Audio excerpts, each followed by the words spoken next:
다 같이 찬송가 425장 우리 같이 찬양하시겠습니다.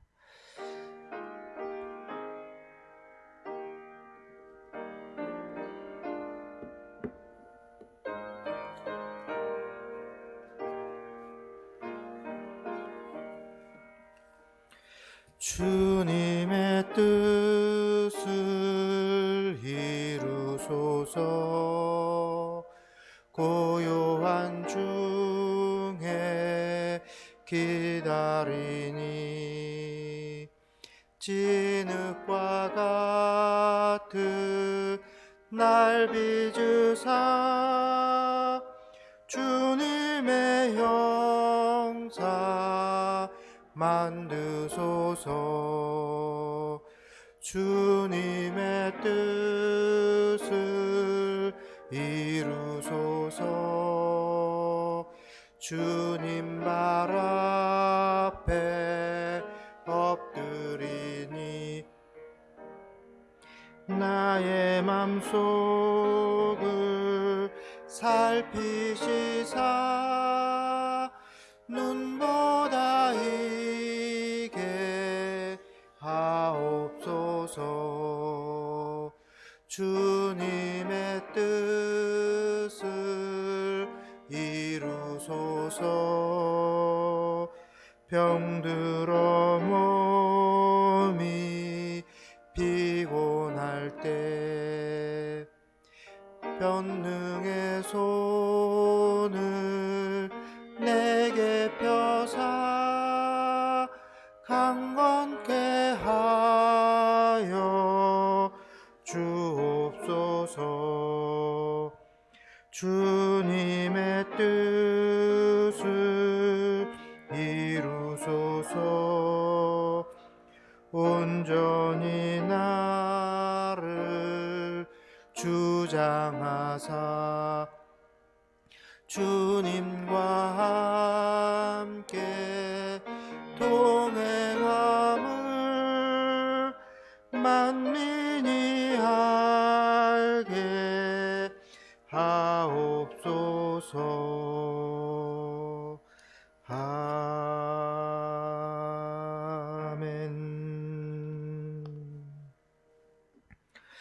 오늘 우리 나라와 민족을 위해서 같이 기도하십시다. 우리 하나님께서 세워주신 우리 사랑하는 조국 대한민국이 우리 하나님의 말씀 가운데 설 수 있도록, 그리고 특별히 경제, 정치, 사회 각 분야에서 하나님의 공의와 하나님의 정의, 그리고 예수 그리스도의 사랑만이 가득할 수 있도록 여러분 기도해 주시길 바랍니다. 특별히 지금 우리나라 전 세계가 코로나19로 인해서 매우 고통스러워하고 있습니다. 속히 이 땅에서 코로나19 바이러스가 사라질 수 있도록, 또 이 코로나 바이러스가 치료제가 개발되어지고 백신이 개발될 수 있도록 여러분 기도해 주시기를 바랍니다. 그리고 교회를 위해서도 기도하십시다. 하나님의 말씀 가운데 든든 서는 교회, 그리고 이 땅의 빛과 소금의 역할을 감당하는 그 복음을 전하는 교회 될 수 있도록 여러분 이 시간 다시 한번 같이 우리 한 목소리로 기도하겠습니다. 사랑과 은혜가 풍성하신 아버지 하나님 감사합니다. 우리 하나님의 은혜 가운데 저희들을 불러주시고 하나님 새로운 생명 저희들이 가르쳐 주신 감사합니다. 하나님 우리에게 아름다운 조국 대한민국을 허락해 주신 것 또한 감사를 드립니다. 그러나 주님, 이 나라가 지금 매우 고통 가운데 있습니다. 코로나19 바이러스로 인해서 하나님 모든 사람들이 일상을 저버리고 아버지 하나님 세상에 나오지 못하고 갇혀서 주님 두려워 숨고 떨며 있습니다. 아버지 하나님, 속히 이 땅에서 코로나 바이러스가 사라지게 하시고 소멸될 수 있게 하여 주시옵소서. 이 민족을 주님 코로나 바이러스로부터 보호하시고 지켜주시기를 원합니다. 하나님, 코로나19 바이러스로 인해서 고통당하는 자들도 있사오니 하나님께서 고쳐주시옵소서. 치료제가 속히 개발되게 하시고 백신이 나타날 수 있게 하여 주시옵소서. 하나님, 모든 환자들이 깨끗이 고침받고 더 이상 코로나19로 인해서 고통받는 일이 없도록 주님 도우시고 역사하여 주옵소서. 하나님 또한 이 나라 정치, 경제, 사회 각 분야에 우리 하나님의 공의와 하나님의 정의만이 드러나기를 원합니다. 정치하는 자들이 당리당략에 빠지지 않게 하시고 하나님 백성을 사랑하고 국민을 위하고 나라를 위할 수 있는 정치를 할 수 있게 도와주시옵시고, 아버지 하나님 욕심을 부리지 않게 하시고 하나님의 정의가 드러나는 이 땅이 될 수 있도록 은혜 가운데 인도하여 주시옵소서. 특별히 우리 사회 속에서 하나님 그리스도의 사랑이 가득할 수 있도록 도와주셔서 서로 시기하고 원망하고 불평하고 하나님 해코지 하는 모든 상황들이 사라지게 하여 주시고 예수 그리스도의 사랑으로 하나님 하나 되어 수 있는 이 민족이 될 수 있도록 은혜 가운데도 오시고 역사하여 주옵소서. 하나님 이 일을 위해서 우리 교회가 하나님 자신의 위치를 찾고 하나님 자신이 맡겨준 귀한 사명을 잘 감당하는 우리 한국교회들 될 수 있도록 하옵소서. 있는 그곳에서 하나님 빛과 소금 역할을 감당케 하여 주시옵시고 아버지 하나님 세상에 나가서 복음을 증거하는 교회가 될 수 있도록 역사하여 주옵소서. 그래서 교회가 있는 그곳에 하나님의 나라가 이루어지게 하시고 교회가 있는 그곳에 하나님의 백성들이 날마다 더해가는 은혜의 역사들이 일어날 수 있도록 인도하여 주옵소서. 하나님 우리 교회를 붙들어 주시고 하나님 이 지역에 빛의 역할도 감당하고 소금 역할을 감당하는 교회가 될 수 있도록 역사하여 주옵소서. 하나님 그 일을 위해서 우리 성도들이 하나가 될 수 있게 하시고 한마음 한뜻을 품게 하여 주시옵시고 원망과 시비가 없게 도와주시옵시며 하나님 언제나 주의 말씀 가운데 하나님의 뜻을 이루어 수 있는 우리 모든 성도들이 다 될 수 있도록 인도하여 주시옵소서. 주님께서 친히 역사하시고 함께하여 주옵소서. 예수님의 이름으로 기도합니다. 아멘.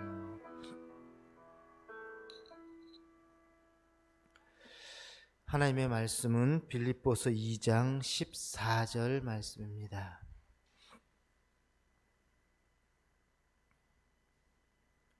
빌립보서 2장 14절입니다.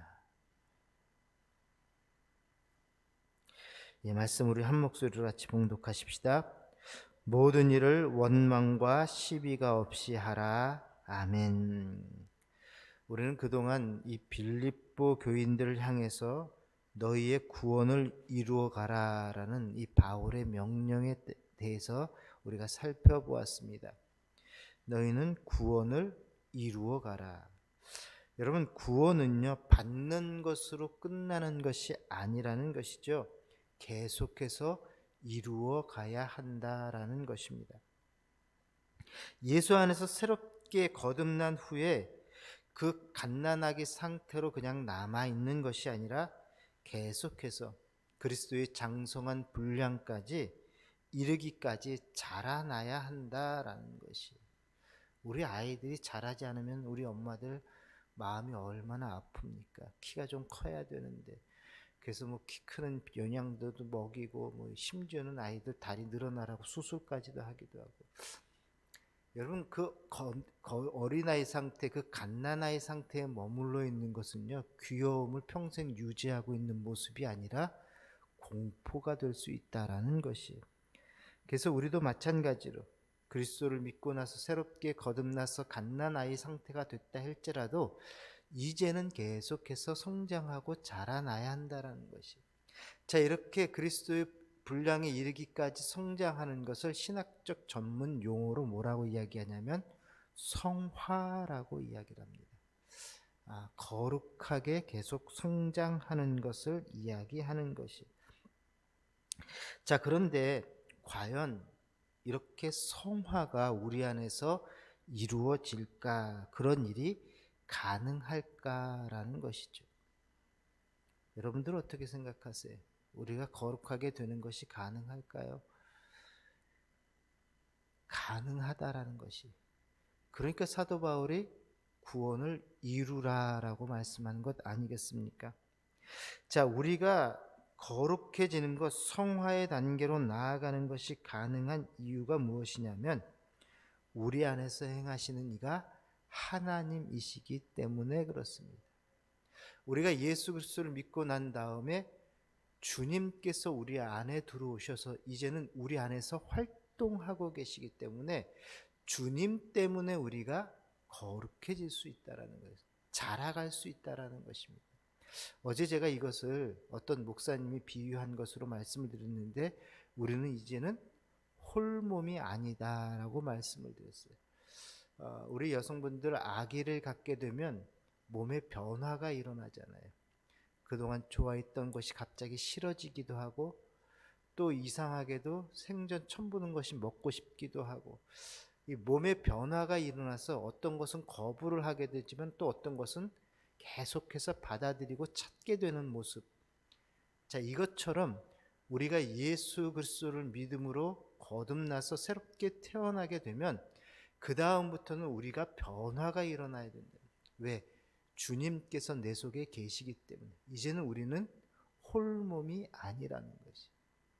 여러분들은 홀몸이 아니에요. 우리 남성분들도 마찬가지.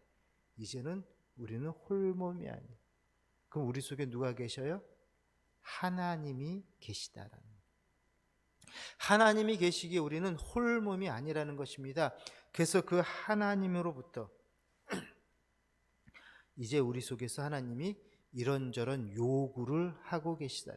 아기가 그렇잖아요. 우리가 임신하게 되면 뭐가 먹고 싶다, 뭐가 먹고 싶다. 그럼 뭐 이렇게 먹고 싶은 게 많아 그러면 내가 그러는 게 아니라 내 뱃속에 아기가 원하는 거야 라고 이야기하는 것처럼 이제 우리의 모습이 우리 속에 계신 하나님이 요구하시는 것이 많아진다라는 것이. 그래서 때로는 마음의 부담도 되지만 또 때로는 주체할 수 없는 감동이 일어나기도 하지만 우리는 하나님이 기쁘신 일을 위해서 나아가야 한다라는 것입니다. 여러분, 전에는 내가 좋아했던 것들, 예수 믿기 전에 누렸던 것들, 이제 그것이 갑자기 거부 반응이 일어날 수도 있다라는 것이. 그리고 그동안 생각하지도 못했던 주일 성수한다든가 성경 공부를 하고 싶다든가 기도 모임에 참석하고 싶다든가 이런 것들이 내 속에서 일어나고 있다라는 것입니다. 그리고 남을 돕고 사람들을 보기만 하면 불쌍히 여겨지게 되고 그리고 사람들을 섬기고 싶어하는 마음이 생기는 것, 여러분 이것이 바로 하나님이 내 속에서 역사하신다라는 것입니다. 이것이 바로 우리가 구원받았다라는 증거라는 것이. 여러분들 구원받았다는 건 나는 구원받았습니다, 믿습니다, 입술로 고백해서 끝나는 것이 아니라 내 속에서 이러한 감정들이, 이러한 상황들이 일어나야 하는 것이. 여러분, 임신한 분들은 그냥 말로만 나 임신해서 끝나는 게 아니고 몸에 분명한 변화가 나타납니다. 가장 먼저 어떤 변화가 나타나요? 배가 점점 불러오잖아요. 살이 점점 쪄요. 몸집이 커집니다. 우리는 반드시 변화가 일어나게 되어 있어요. 여러분, 내 속에 하나님이 계시고 예수 그리스도가 임재해 계시다면 우리는 변화가 일어나는 것이. 그래서 예배에 충실하고 싶고 더 기도 열심히 하고 싶고 책도 안 보던 내가 성경책이 그렇게 보고 싶어하고, 이게 바로 구원받은 증거라는 것이. 자, 그랬을 때 우리는 두렵고 떨리는 마음으로 하나님의 인도하심에 복종하시고 그럴 때 우리는 구원을 이루어 가는 것입니다. 자, 그러나 그것을 무시하거나 아니면 귀찮게 여기거나 어렵다고 자꾸 회피하고 복종하지 않으면 구원을 이루어 갈 기회를 잃어버리게 됩니다. 여러분, 그런 상태로 그냥 시간 지나면은요, 10년, 20년이 지나도 그냥 여전히 갓난아이 상태에 머물게 되는 것이에요. 여러분, 그것은 공포라고 말씀을 드렸죠. 어제도 말씀드렸죠. 여러분, 유모차에 누워있는 아이 이렇게 봤는데 그 아이가 눈썹이 진하고 턱에 수염이 나 있는, 거기에다 공갈젖꼭지 물고 있는 모습을 보신다고 한다면 얼마나 놀라겠습니까? 공포라는 것이. 그래서 우리가 구원을 이르기까지 성장하지 않으면, 구원이 완성되기까지 이루어 나가는 행동이 없으면 우리는 갓난아기 상태에 그냥 머물러 있게 되면 어쩌면 구원을 잃어버릴 수도 있다라는 것이. 자, 우리가 계속해서 구원을 이루어 가야 할 또 다른 이유를 오늘 사도 바울은 우리에게 말씀해 주고 있습니다. 그것이 바로 14절의 말씀이에요. 다시 한번 같이 읽어봅시다. 모든 일을 원망과 시비가 없이 하라. 아멘. 여러분, 짧은 말씀이지만 이 속에는 아주 중요한 의미가 담겨져 있습니다. 여러분, 구원을 이루지 못하기 때문에 교회 안에서 나타나는 현상이 바로 원망과 시비라는 것이. 여러분, 역으로 생각하면은요, 원망과 시비가 있는 분들은 구원을 이루지 못하고 있다라는 사실입니다. 자, 그럼 구체적으로 이 원망은 무엇이냐? 원망은 투덜대는 불평이에요. 아유, 왜 교회가 이렇게 더워? 아유, 교회가 너무 지저분해. 아, 우리 교회는 왜 이렇게 주방에서 음식이 맛이 없어? 우리 찬양대는 왜 이렇게 찬양을 못할까? 하여간 시시콜콜 사사건건 그냥 불평을 입에 달고 사는 사람들이. 여러분, 시비는 뭔지 아세요? 시비는 악이 있는 논쟁이에요. 그건 무조건 안 돼요. 그건 할 수 없어요. 아니, 지금 때가 어느 때 그런 걸 해요. 헌금도 얼마 나오지도 않는데 어떻게 그런 것을 합니까? 안 돼요. 못 해요. 괜히 악이 있는 논쟁을 하고자 하는 모습, 이게 바로 시비입니다. 자, 그냥 어쩌다 불평하는 것이 아니라는 것이 아예 버릇이 되어 있습니다. 사소한 것 가지고 크게 논쟁을 일으킵니다. 이게 바로 원망과 시비라는 것이에요. 자, 문제는 이런 것을 하는 분들이 교회 안에 있다라는 것이에요. 그런데 그들이 어떤 분들이냐? 교회를 오래 다녔던 분들이라는 것이에요. 여러분 보세요. 초신자들은요, 차라리 말이 별로 없어요. 자, 그런데 신앙생활 오래 했다는 분들이 늘 투덜대고 논쟁을 일으킨다라는 것입니다. 빌립보 교회에 그런 문제가 있었습니다. 악이 있는 마음으로 불평하고 논쟁을 일으키는 태도를 가진 성도들이 있었다라는 것이. 자, 왜 그랬을까요? 성숙하지 못했기 때문이에요. 구원은 받았지만 그 구원을 계속해서 이루어 나가지 못하고 영적 갓난아기 상태로 머물러 있다 보니까 계속 찡얼대고 울고 보채고. 여러분, 아이가 그렇잖아요. 조금만 자기 마음에 들지 않으면 그냥 보채고 우는 게 아이의 모습 아니겠어요? 교회를 10년 20년 열심히 다녔다고 하지만 늘 보채는 사람들이 있어요. 아직도 영적 갓난아기 상태에 머물러 있는 사람. 그런 사람들이 많으면요, 교회 안에 원망과 시비가 가득하게 된다라는 것이에요. 물론 여러분, 예수 믿어서 구원받았다고 하루아침에 성인군자가 되는 것은 아닙니다. 구원받은 사람도요, 예수 믿기 전부터 가지고 있었던 뿌리 깊은 세상적인 태도를 쉽게 버리지는 못합니다.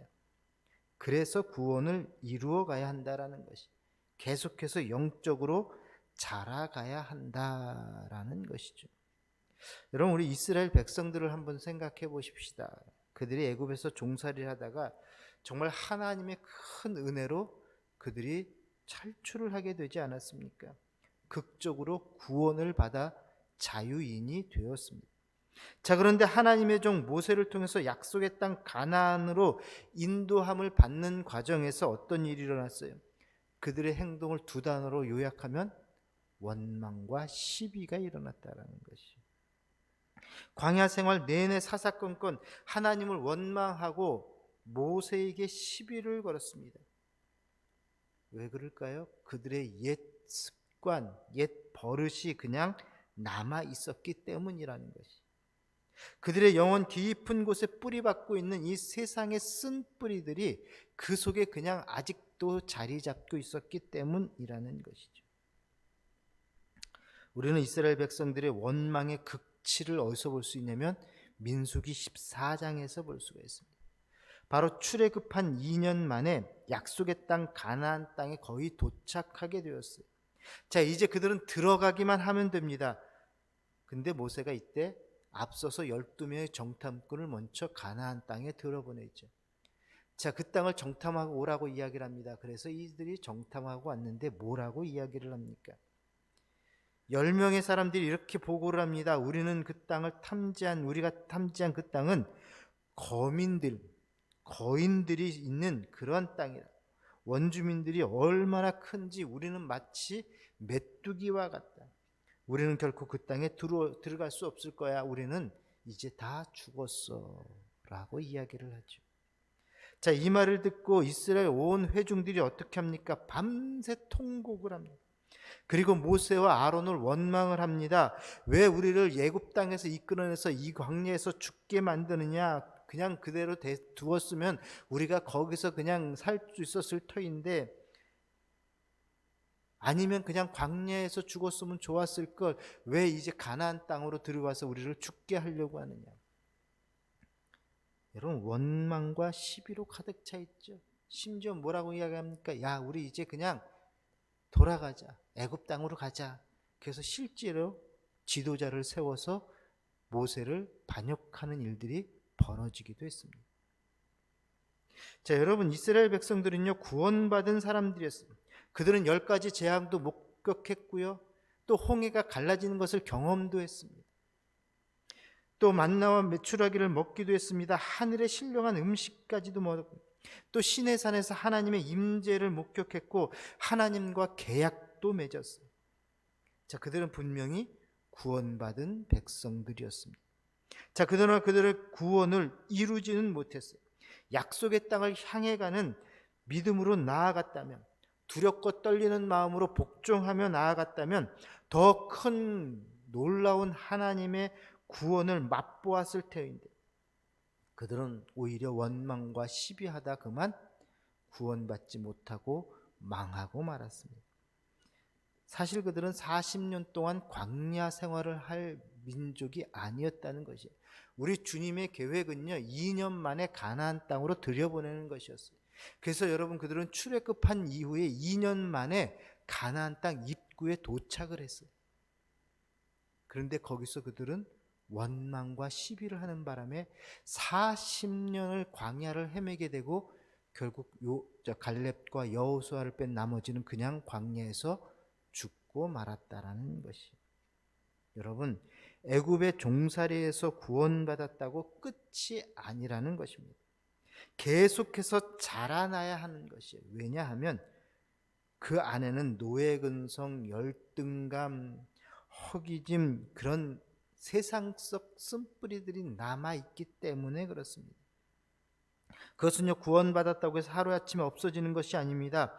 그러기에 하나님의 인도하심을 따라서 이제 내 속에 계시는 그 하나님이 기뻐하시는 일, 우리는 하나님께 순종하고 복종하고 두렵고 떨리는 마음으로 그 주님의 뜻을 따라갈 때에 마침내 극복해서 구원의 완성을 이루게 되는 것입니다. 그러나 그것이 극복하지 않은 채 남아있게 되면 바로 거기에서 원망과 시비가 나온다라는 것입니다. 여러분, 이 원망과 시비는요, 얼마나 지독한지 하나님의 은혜를 완전히 엎어버리기도 합니다. 하나님께서 우리 속에 시작하셨고 또한 이루어 가시는 그 엄청난 구원의 역사를 보지 못하게 만든다는 것이. 여러분, 하나님은요, 이스라엘 백성을 망하게 하려고 출애굽시킨 게 아니었어요. 젖과 꿀이 흐르는 가나안 땅에 살게 하시려고 그들을 끌어내신 것이, 탈출을 시키고 출애굽을 시킨 것이었습니다. 자, 그런데 원망과 시비는 그것을 완전히 뒤엎어버렸죠. 큰 그림을 보지 못하고 결국 사소한 일에 원망하고 시비하고 목숨을 걸고 싸우다가 여러분, 그냥 광야에서 다 죽고 말았다라는 것이, 그만큼 원망과 시비가 무섭다라는 것이. 그런데 여러분, 이런 이야기가 과연 옛날 이스라엘 백성들에게만 해당되는 이야기일까요? 오늘날도 마찬가지라는 것이. 예수 믿어 구원받았다고 하는 사람들이 세상 버릇 그대로 가지고 남아 있어서 원망과 시비를 끊임없이 하고 있는 것을 보게 됩니다. 거듭나기는 했는데 자라지 못해서 늘 울어대는 갓난아기가 그 속에 들어있기 때문에 원망과 시비가 끊어지지 않는 것을 보게 됩니다. 여러분, 빌립보 교회가 씨름하고 있는 문제의 핵심이 바로 이거였어요. 구원은 받았는데 구원을 이루어 나가지를 못하고 있었다는, 그러다 보니까 원망과 시비가 끊임없이 일어났다라는 것이죠. 그들을 향해서 사도 바울은 단호한 어조로 명령을 합니다. 모든 일에 원망과 시비가 없이 하라. 여러분, 이 명령은 지금 오늘도 우리를 향한 하나님의 음성이신 줄로 믿습니다. 그래서 여러분, 우리는 원망과 시비를 없애야 돼요. 그 원망과 시비의 반대가 뭔지 아세요? 원망과 시비의 반대가 뭘까요? 감사입니다. 감사. 무슨 일을 만나도 감사합니다. 아이고, 우리에게 그런 구역 식구 주신 것 감사합니다. 우리에게 이렇게 아름다운 교회 주신 것 감사합니다. 아이고, 주방의 음식이 얼마나 맛있는지 몰라요. 너무너무 감사합니다. 우리 찬양대 노래 찬양 소리 듣고만 있어도 은혜가 넘쳐납니다. 정말 감사합니다. 여러분, 모든 것을 감사하는 것, 이게 원망과 시비를 이기는 방법. 오늘도 여러분 모든 삶 속에서 감사하며 사시기를 바랍니다. 그래서 오늘 교회를 떠나기 전에 이렇게 기도하셔요. 하나님, 내 속에 원망과 시비가 뽑혀나가게 하시고 내 입술을 통해서 더 이상 원망과 시비가 나타나지 않게 하옵소서. 그리고 입술을 통해서 늘 감사만이 넘치는 그러한 하루가 되게 해달라고 여러분 기도하고 가시기 바랍니다. 기도합시다. 은혜가 풍성하신 아버지 하나님, 모든 일을 원망과 시비가 없이 하라는 이 주님의 명령을 저희들 듣게 하시고 이제 내 속에서 이 원망과 시비가 뽑혀지게 하시며 우리 교회 안에서 원망과 시비가 사라지는 은혜가 일어나게 하여 주옵소서. 더욱이 우리 마음속에서 우리 입술을 통해서 이제는 찬양과 감사만이 넘치는 감사의 사람들 다 될 수 있도록 은혜로 인도하여 주옵소서. 오늘도 살아갈 때 하나님, 어떤 일을 만나든 무슨 상황에 놓여 있든 감사할 수 있는 우리의 모습 되게 하여 주옵소서. 하나님, 오늘도 귀한 예물 드리는 손길을 축복하여 주시고 저들의 삶에 감사가 더 넘쳐나는 삶이 될 수 있도록 우리 하나님 인도하시고 역사하여 주옵소서.